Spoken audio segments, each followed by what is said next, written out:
For 30 years, it was rumored to exist, a private piece of paper, folded into an unmarked envelope, containing the raw, unguarded heart of a woman the world thought they already knew.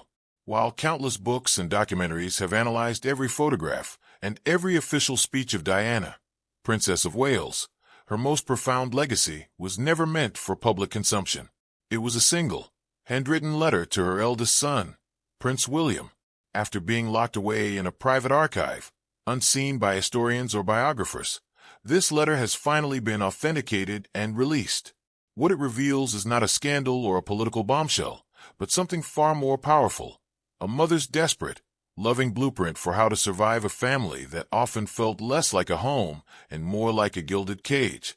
The letter, dated March 1992, was discovered tucked inside a well-worn copy of The Little Prince that Diana kept on her personal bookshelf at Kensington Palace.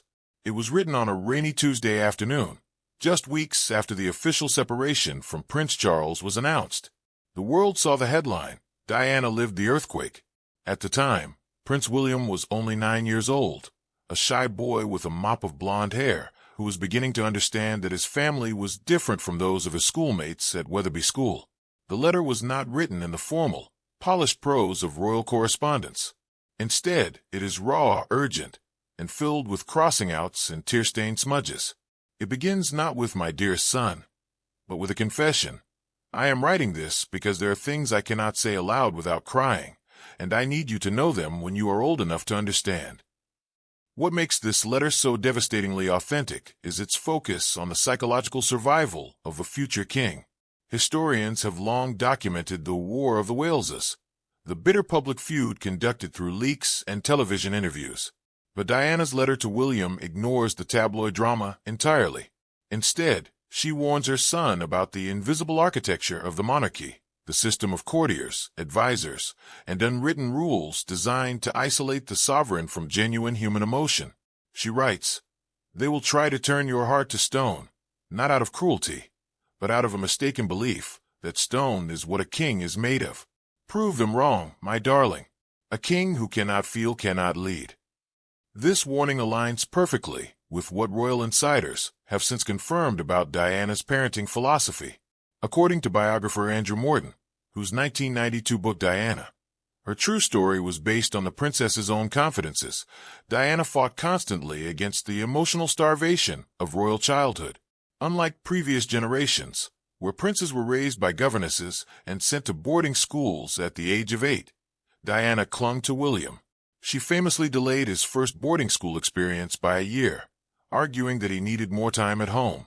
The lost letter gives voice to that fight.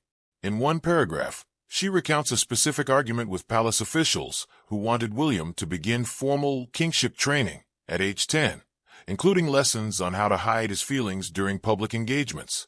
She writes, "I told them you are a boy, not a statue. I told them that the people of England do not want a marble king. They want a man who has known tears, who has known joy, who has known the messiness of a real life." The letter takes an even more intimate turn when Diana discusses her own infamous 1995 Panorama interview with Martin Bashir, an interview that would occur 3 years after she wrote this letter. This has led experts to believe that Diana was already planning her strategic fight back against the palace narrative. She writes to William with prophetic clarity, "One day, you will see me on the television saying things that will shock the world. When that day comes, I need you to remember that I am not trying to hurt Granny or Papa. I am trying to build a bridge for you. I am breaking the glass now, so that you and Harry will not have to cut your feet on it later." This is a stunning admission. It confirms what many royal commentators have long suspected, that Diana saw her own public rebellion not as an act of vengeance, but as a form of sacrifice to clear a path for her sons. The authenticity of this letter is supported by the physical evidence and the chain of custody. According to documents obtained by the Royal Archives Review, the letter was handed by Diana to her trusted housekeeper, Violet Collison, in 1996, just a year before her death. Diana reportedly told Collison, "Keep this for William. Don't give it to anyone in the family. Give it to him." After Diana's tragic death in August 1997, Collison honored that request. She did not sell the letter to a newspaper or hand it over to the palace lawyers.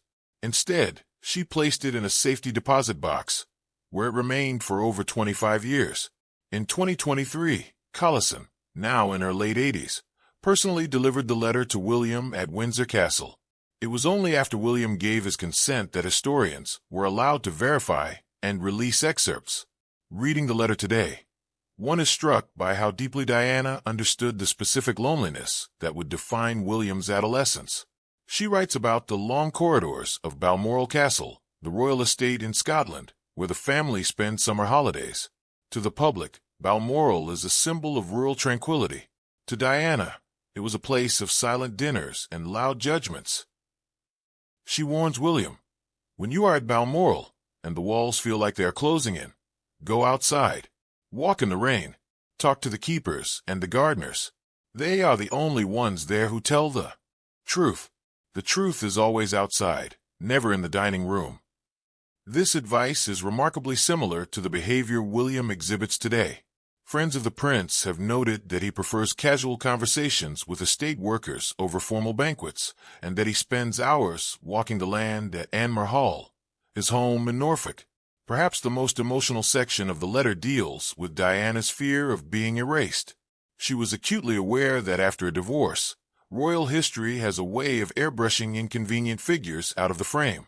She writes, "There will come a time when they try to remove my pictures from your rooms. They will tell you it is for the best, or that it is protocol. Do not let them, William. I am your mother. I am not a scandal. I am the woman who sang off-key to make you laugh when you had the flu. I am the woman who held your hand when you got your first injection. Do not let them turn me into a ghost." This passage is heartbreaking because, for a time after her death, that is exactly what happened. Royal aides reportedly removed many personal photographs of Diana from Clarence House, where William lived with his father. It was only as William grew into adulthood that he actively fought to restore her memory, ensuring that his own children, George, Charlotte, and Louis, know exactly who their grandmother was. The letter concludes with a postscript that has brought tears to the eyes of the few who have read the original. Diana writes about a specific memory from 1991, when William was 9. He had come home from school crying because a classmate told him that kings don't have mummies, they have subjects. William was confused and hurt by the idea that his mother would eventually be secondary to his duty. Diana writes, "I held you that night, and you asked me, 'Will I forget you when I am king?' I told you no, but I lied. I know that duty is heavy. I know that time is cruel, but I am writing this letter to prove you wrong. You will not forget me because this paper will not let you. When you read this, I will be old or gone. But my hand wrote these words. My heart beat when I signed my name. I am real William, and I am so proud of you." For years, the British public has speculated about the real Diana. Was she the tragic figure of the Morton book?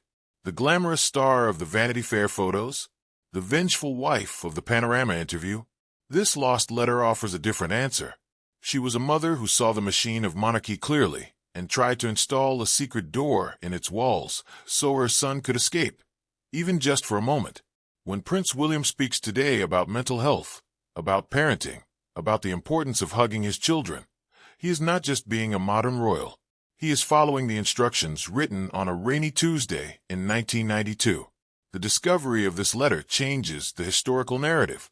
It proves that Diana was not a passive victim of the royal system, nor merely a reactive celebrity. She was a strategic, loving architect of her son's emotional future. She knew she might not live to see him crowned. She knew the palace might try to suppress her legacy. So she left a bomb of truth in a safety deposit box, set to detonate only when William was strong enough to handle it.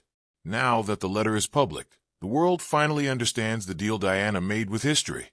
She would give the monarchy a future king, but only on the condition that he would always remember the woman who taught him how to be human.